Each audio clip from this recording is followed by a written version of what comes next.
1-800-722-8041.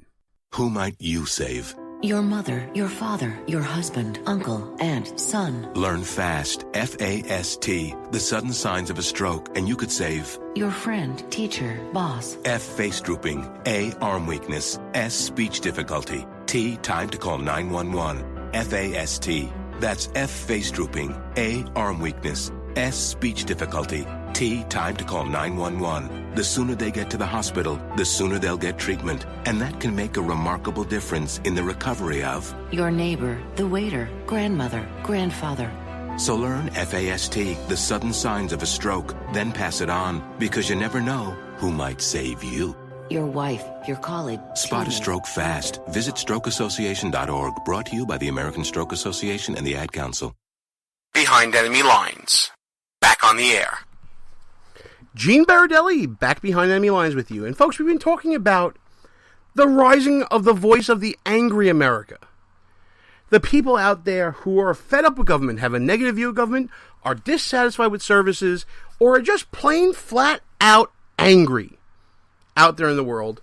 And what this means for the electorate in the 2016 race coming up for the president. But also, folks, what we need to talk about is how this affects people on a local level. Look, politics is local. I think everybody can agree with that.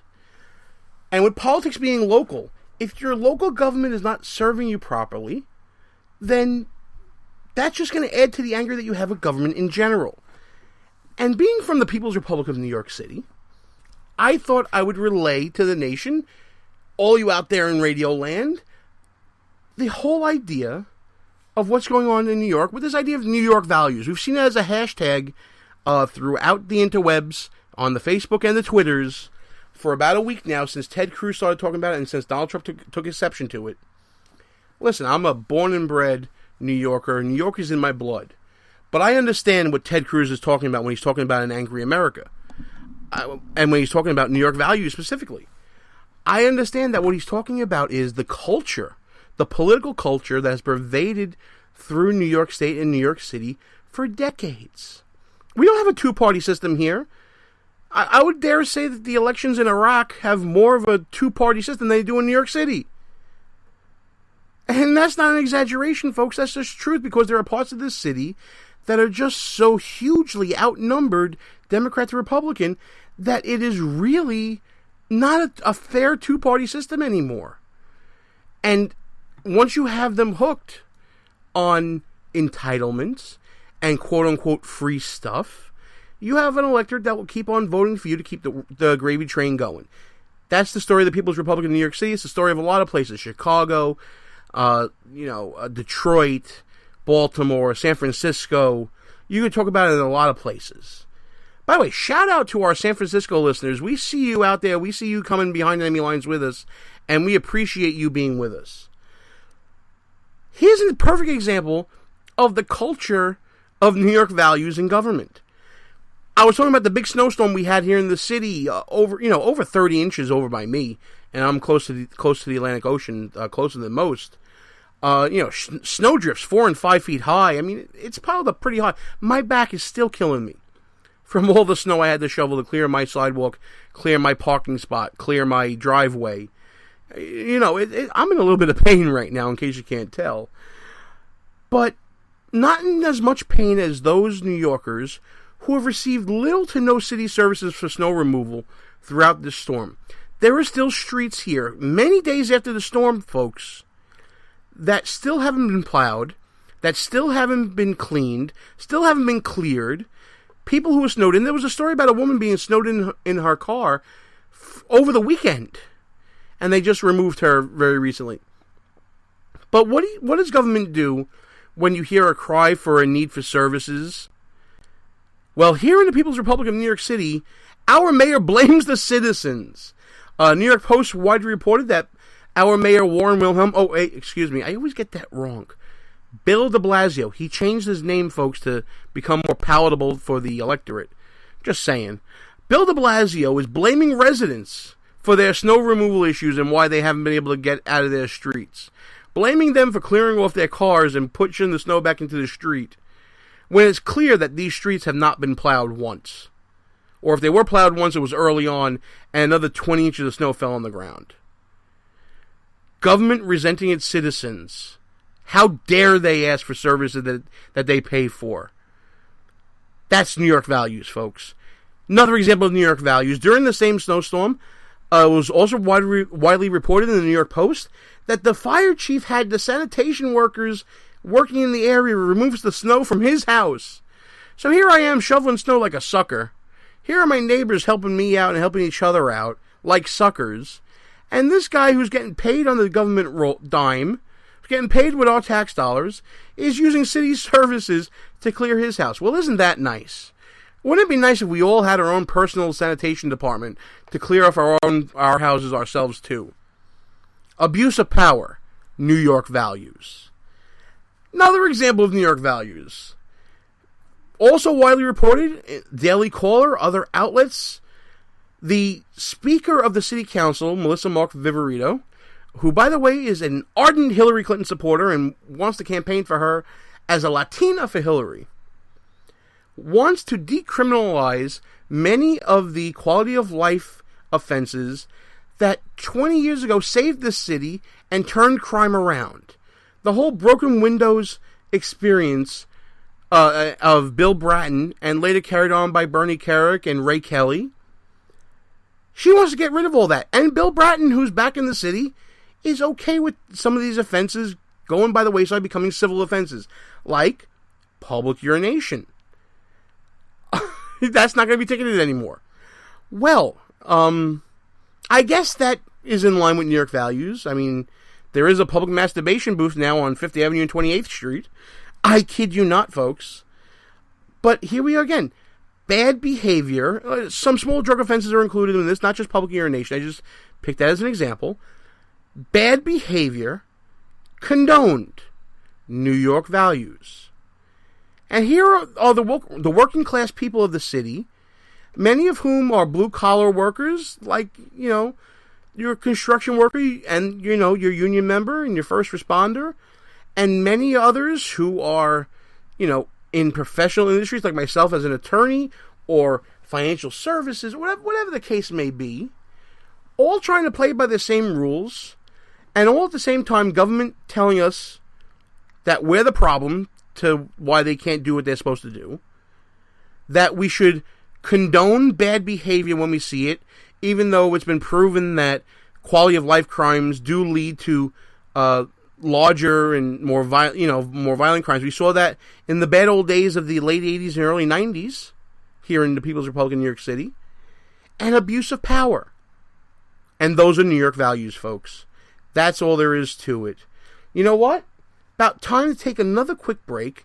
What I'm going to do is we're going to play a little Equal Time for Reverend Al that we normally do here on the show. Before we do that, though, going to check in with the chat real quick. Like I said, we got the chat room going during our live broadcasts.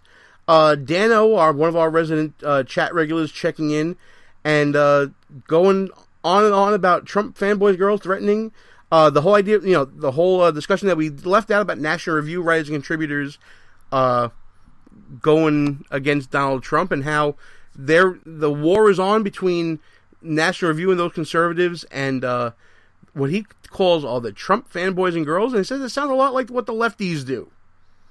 Well, I tend to agree with that. I think that a little interfamily squabble is good every now and then. It shouldn't get too serious, though. I think conservatives have a right to pick who they believe will lead this nation best. And frankly, I'm a little disappointed in a lot of people out there who are taking their role of being, quote-unquote, the voice of the people a little too far.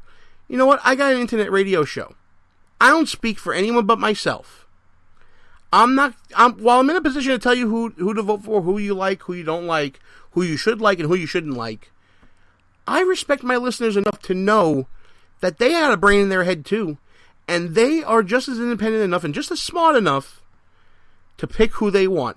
After all, you found this show, you're pretty smart. We're going to take our last break here. When we come back, we're going to get Mona Salama on the line with us, and she's going to give us some first-hand experiences and some first-hand knowledge from Iowa and New Hampshire from the past week. But until I get her on the line, let's get a little Reverend Al up in this piece. A little Equal Time from our resident buffoon emeritus, the Reverend Al Sharpton. Gene Berardelli, Behind Enemy Lines. I'll be back right after Reverend Al. The show will be right back. But first, a word from Al Sharpton. Good evening, Rev.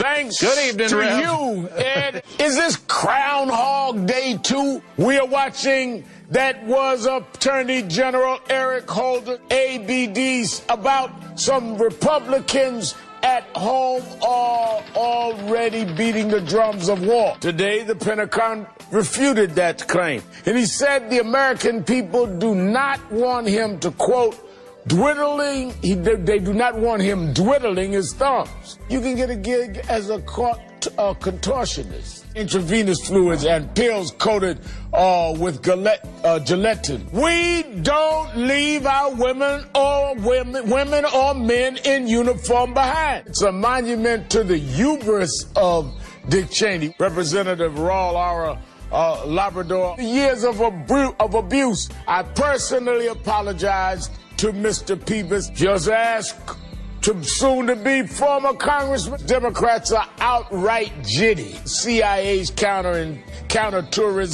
counterterrorism center. Veteran Affairs Secretary Shinseki.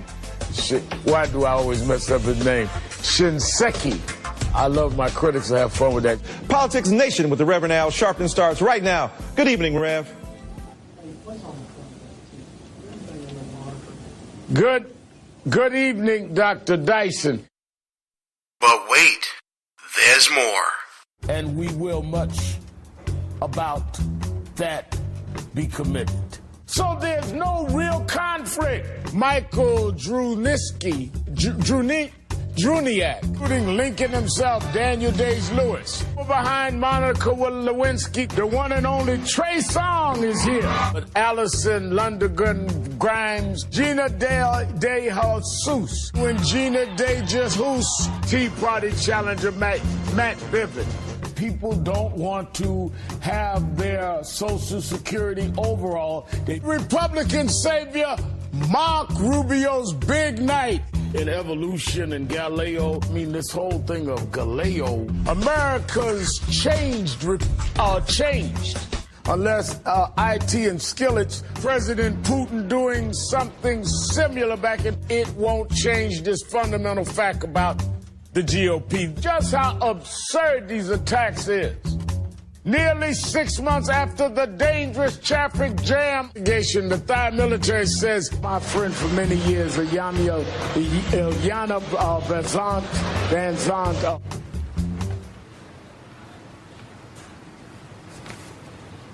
nothing there. And they gave this guy a TV show? Let's get back to our show. Gene Berardelli, back behind me lines and on the line with me right now. Checking in, I think she just got off the plane in Iowa and will be there for a couple of days.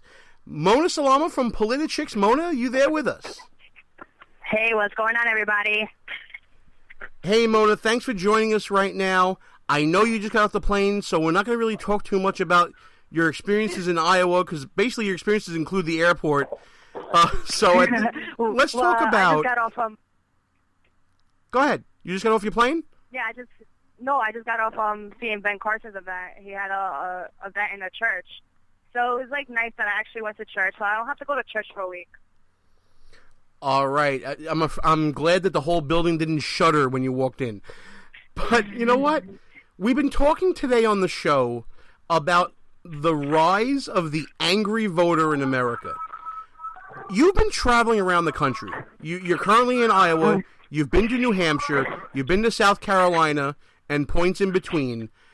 Are you finding that voters are more motivated because they're angry about what government has been doing to them lately? 100%. And, ever since Donald Trump has nailed it on getting in the race and nailed it, repeating everything of the American people, it's just motivated the American people to come out and be like, we're sick and tired of these politicians saying one thing and doing another. So I think it's time for a change. And as you can see with the rallies with Donald Trump, even with Cruz, His supporters are coming out, even Rubio supporters. Lately with New Hampshire, with Bush, I covered Bush twice.